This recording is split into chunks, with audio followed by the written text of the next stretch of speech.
অন্ডকোষ জন্মের পর থেকে অন্ডকোষের থলেতে না থাকা, এটি তো আসলে শিশুকালেই বা জন্মের পরপরই ধরা পড়বার কথা। কিন্তু দুঃখজনক হলেও সত্যি যে যতই আমরা সচেতনতামূলক বার্তা দিই না কেন বা বিভিন্ন মিডিয়াতে এটি প্রচার করা হোক না কেন, আজও আমাদের দেশের মানুষ কিন্তু অনেক অসচেতন এসব ব্যাপারে। কারণ এখনও আমরা চেম্বারেই বলেন বা সরকারি হসপিটালেই বলেন, যেখানেই রোগীরা আসুক না কেন, আমরা যে অন্ডকোষের থলেতে না থাকা নিয়ে যে রোগীগুলো আমরা পাচ্ছি তার বেশিরভাগই কিন্তু দেখা যায় যে অনেক দেরিতে আসছেন, আইদার বাচ্চা হোক। এমনকি এমনও আছে দেখা গেছে যে ওনার হয়তো এটা নিয়ে কোনো মাথা ব্যথাই নেই। উনি এসেছেন কখন, যখন উনি বিয়ে শাদী করেছেন, অলরেডি 5-10 বছর অতিবাহিত হয়েছে, তার কোনো বাচ্চা হচ্ছে না, তখন ওনার টনক নড়ে গেল যে না, কেন এরকম হচ্ছে, ডক্টরকে দেখাতে হবে। চিকিৎসক হয়তো দেখলেন হাত দিয়ে যে না, দেখা যাচ্ছে ওনার দুটো অন্ডকোষের থলেতে নেই, যেটি নিয়ে তার কোনো মাথা ব্যথাই ছিল না। করণীয় কি? আলোচনায় আছি আমি ডক্টর রোকসানা আফরোজ। এটি আসলে ডিটেক্ট করবার কথা বা জানবার কথা যখন একজন শিশু সন্তান ভূমিষ্ঠ হয় তখনই। বাবা মায়েরা হোক বা অভিভাবকরাই হোক, আপনারা সচেতন হবেন যে একজন ছেলে বাচ্চা জন্মের পরপরই তাকে চেক করে দেখতে হবে যে দুটো অন্ডকোষের থলেতে আছে কি নেই। যদি অন্ডকোষের থলেতে না থাকে অথবা একটু উপরের দিকে পাওয়া গেলেও এটিকে টেনে অন্ডকোষের থলেতে নিচে নামানো না যায় পরীক্ষা করাকালীন, তাহলে ধরে নিতে হবে এটি আনডিসেন্ডেড টেস্টিস বা একটোপিক টেস্টিস আমাকে চিন্তা করতে হবে। এখন আসি যে এই রোগের পার্সেন্টেজ কীরকম। ভালো করে বলতে চাই, যেটি হলো যদি কোনো বাচ্চা গর্ভের 37 সপ্তাহ পূর্ণ করবার পর জন্ম হয়, যাকে আমরা বলি টার্ম প্রেগনেন্সি, সেক্ষেত্রে কিন্তু আশঙ্কা অনেক কম হয়। সেই ছেলে বাচ্চাদের ক্ষেত্রে শতকরা 1 থেকে 4% ঝুঁকি থাকে অন্ডকোষের থলেতে না থাকবার। কিন্তু যারা গর্ভের মেয়াদ 37 সপ্তাহ পূর্ণ করবার আগে জন্মগ্রহণ করেছেন, তাদের ক্ষেত্রে কিন্তু এই আশঙ্কা শতকরা 1 থেকে 45% পর্যন্ত।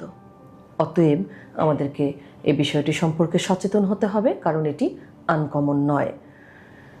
এখন কারা উচ্চ ঝুঁকিতে থাকে? উচ্চ ঝুঁকিতে থাকে হচ্ছে দেখা গেল যাদের জন্ম হয়েছে গর্ভের 37 সপ্তাহ পূর্ণ হবার পূর্বে, বা যাদের জন্মের সময় ওজন স্বাভাবিক ওজনের তুলনায় কম, সাইজ স্বাভাবিক ওজনের তুলনায় ছোট, অথবা টুইন ট্রিপলেট প্রেগনেন্সি। কখনো কখনো দেখা যায় যে যাদের আইভিএফ করে বাচ্চা হয়েছে বা কৃত্রিম প্রজনন পদ্ধতিতে বাচ্চা হয়েছে, তাদের ক্ষেত্রে কিন্তু এই ঝুঁকিগুলো অনেক বেশি থাকে। অথবা যাদের পারিবারিক ইতিহাস রয়েছে, দেখা গেছে বড় ভাইয়ের এরকম ছিল, ছোট ভাইয়ের জন্মের পরেও একই রকম সমস্যা থাকতে পারে। কেন হয়?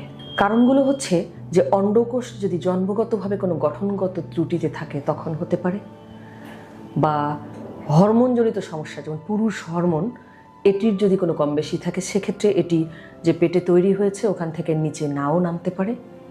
অনেক সময় দেখা যায় অন্ডকোষের থেকে যে নালীটি বীর্য বহন করে, আমরা বলি ভাস ডিফারেন্স, এটি যদি খাটো হয় সেক্ষেত্রে তো ওই লেন্থই পাবে না যে ও নিচে নামবে। অথবা যে রক্ত সাপ্লাই থাকে অন্ডকোষে, সেই রক্ত নালী যদি শর্ট হয় বা খাটো হয়, তখনও কিন্তু নিচে নামতে পারে না, যেহেতু সাফিসিয়েন্ট লেন্থ না থাকতে ওই নিচ পর্যন্ত নামতে পারবে না। গিউবার্নাকুলাম নামে একটি জিনিস আছে ওখানে, যেটি ওকে টেনে নিচে নামায়। এটির গঠনগত ত্রুটির কারণে হতে পারে, অথবা পেটের দেয়ালের কিছু দুর্বলতার কারণেও হয়ে থাকে। প্রশ্ন হলো যে থাকলে আমরা কি করব? থাকলে অবশ্যই জন্মের পরপরই আপনি একজন শিশু বিশেষজ্ঞকে দেখিয়ে যদি দেখেন যে না এরকম সিচুয়েশন আছে, তাহলে আপনি একজন ইউরোলজিস্টের পরামর্শ গ্রহণ করবেন। অথবা বাবা মা যদি নিজেই নোটিফাই করেন যে না, আমি দেখছি আমার বাচ্চার একটা অন্ডকোষ নেই, তাহলে আপনি একজন ইউরোলজিস্টের পরামর্শ গ্রহণ করুন। গ্রহণ করলে উনি আপনাকে কি পরামর্শ দেবেন? প্রথমত হচ্ছে, আমরা কি জন্মের পর টের পেলেই সঙ্গে সঙ্গে কোনো অপারেশনে যাব? উত্তর হলো নো। আমরা 6 মাস অবশ্যই অপেক্ষা করব, কারণ জন্মের পরবর্তী 6 মাসে এটি সাধারণত নিচে নেমে আসে। যাদের ক্ষেত্রে এই 6 মাসের মধ্যে নিচে নামবে না, তাদের ক্ষেত্রেই কেবল অপারেশন লাগে। এখানে একটি ফ্যালাসি আছে। কিছু বাচ্চা আছে যে জন্মের সময় 37 সপ্তাহ পূর্ণ হবার আগে জন্মগ্রহণ করেছে বা ডেটের অনেক আগে, যদি দেখা যায় 1 মাস আগে জন্মগ্রহণ করেছে, তাহলে সেক্ষেত্রে 6 মাসের সাথে আমরা 1 মাস যোগ করব। সেক্ষেত্রে আমরা ওই বাচ্চার ক্ষেত্রে কিন্তু 6 মাস না, আমরা 7 মাস অপেক্ষা করব। এরকমভাবে হিসেব করে মোট কথা 6 মাস, আর কেউ যদি 37 সপ্তাহের আগে জন্মগ্রহণ করে, যতদিন আগে জন্মগ্রহণ করেছে ওই সময়টা যোগ করতে হবে। অপেক্ষা করবার পরে যদি 6 মাস পরেও আমরা দেখি যে না এটি নামেনি, তাহলে দ্রুত অপারেশনের সিদ্ধান্ত নিতে হবে। অপারেশনের আদর্শ বয়স কোনটি? বলা হয় যে 1 বছর বয়সের মধ্যেই অপারেশন করে ফেলতে সর্বোচ্চ সময়সীমা 18 মাস, কিন্তু 6 মাস বয়সের পরপরই করে ফেলা সবচেয়ে ভালো। এখানেই সমস্যা বা বিপত্তিটি বাধে। সেটি কি? দেখা যায় যে বাবা মা যখন চারপাশের কারোর সঙ্গে কথা বলেন, বা নিজেরই ওনারা যখন আবার দাদি নানি বা এনাদের সঙ্গে কথা বলেন, ওনারা বলেন যে না এত ছোট বাচ্চা, এখনই অপারেশন না, আর একটু বড় হোক। যখন আমি জিজ্ঞাসা করি যে আচ্ছা আপনি আসলেনও ঠিকই, বাচ্চাটার বয়স এখন 6 বছর বা 7 বছর, এখন আসলেন, অলরেডি তো যা ক্ষতি হবার সর্বনাশ হবার হয়ে গেছে, এত দেরি করলেন কেন? ওনাদের তো ম্যাডাম সবাই যে বলতেছিল যে না বাচ্চাটা আরেকটু বড় হোক, এত ছোট বাচ্চার অপারেশন করার জন্য না। আমি তখন হয়তো প্রশ্ন করে বসি, কোনো ইউরোলজিস্ট আপনাকে বলেছেন বা কোনো ডক্টর বলেছেন? না, আমাদের বাড়ির পাশে যারা তারা বলেছেন। তো বাড়ির পাশের লোকের কথা আসলে শোনা যাবে না, শুনতে হবে বিশেষজ্ঞ কারো কথা, কারণ এটি অনেক একটি গুরুত্বপূর্ণ ইস্যু ভবিষ্যতের জন্য। এখন আসে অনেকের প্রশ্ন আছে, আমি যদি অপারেশন না করাই এই টাইমের মধ্যে তাহলে কি হবে? করালাম না। একদম বলা হয় যে যদি 12 মাস বয়সের মধ্যে এটি করা না হয়, তাহলে বীর্য উৎপাদনকারী যে কোষগুলো আছে, স্পার্ম প্রোডাকশন হয় যে কোষগুলো থেকে, সেই কোষগুলো নষ্ট হওয়া শুরু করে। এবং যদি দুটো অন্ডকোষেই কারো থলেতে না থাকে, সেক্ষেত্রে কিন্তু বীর্য উৎপাদনকারী কোষ যদি এইভাবে নষ্ট হয়ে যায় এবং আপনি যদি দেরি করে ফেলেন, সেক্ষেত্রে কিন্তু ভবিষ্যতে আপনার এই পুত্র সন্তান বা ছেলে সন্তান আর বাবা হতে পারবেন না, ঠিক আছে? এবং উনি ইনফার্টিলিটিতে ভুগবেন, যেটির জন্য দায়ী কিন্তু আপনারা অভিভাবকরাই। এছাড়া আর কি হতে পারে? শুধু কি একটি সমস্যা? তা নয়। যে অন্ডকোষগুলো এরকম নিচে না নেমে উপরে থাকে, সেই অন্ডকোষে কিন্তু টিউমার বা ক্যান্সার হওয়ার আশঙ্কা যেটি অন্ডকোষের থলেতে আছে তার থেকে বহুগুণে বেশি।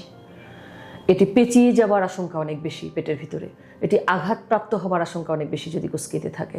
এছাড়া সাইকোলজিক্যাল একটা ব্যাপার তো আছেই, যে এটি নিচে না থাকবার কারণে যখন বাচ্চা বড় হবে, যখন সে বুঝতে পারবে, সে কিন্তু মানসিক অবসাদে ভুগবে। সেই সাথে সবচেয়ে বড় সর্বনাশ যেটি, যে তার বীর্য উৎপাদনকারী ক্ষমতা হারিয়ে ফেলবে, সেটি তো আছেই। তাই আজই সচেতন হন। আপনারা আপনাদের পুত্র সন্তান জন্মের পরপরই খেয়াল করুন যে দুটো অন্ডকোষের থলেতে আছে কি না।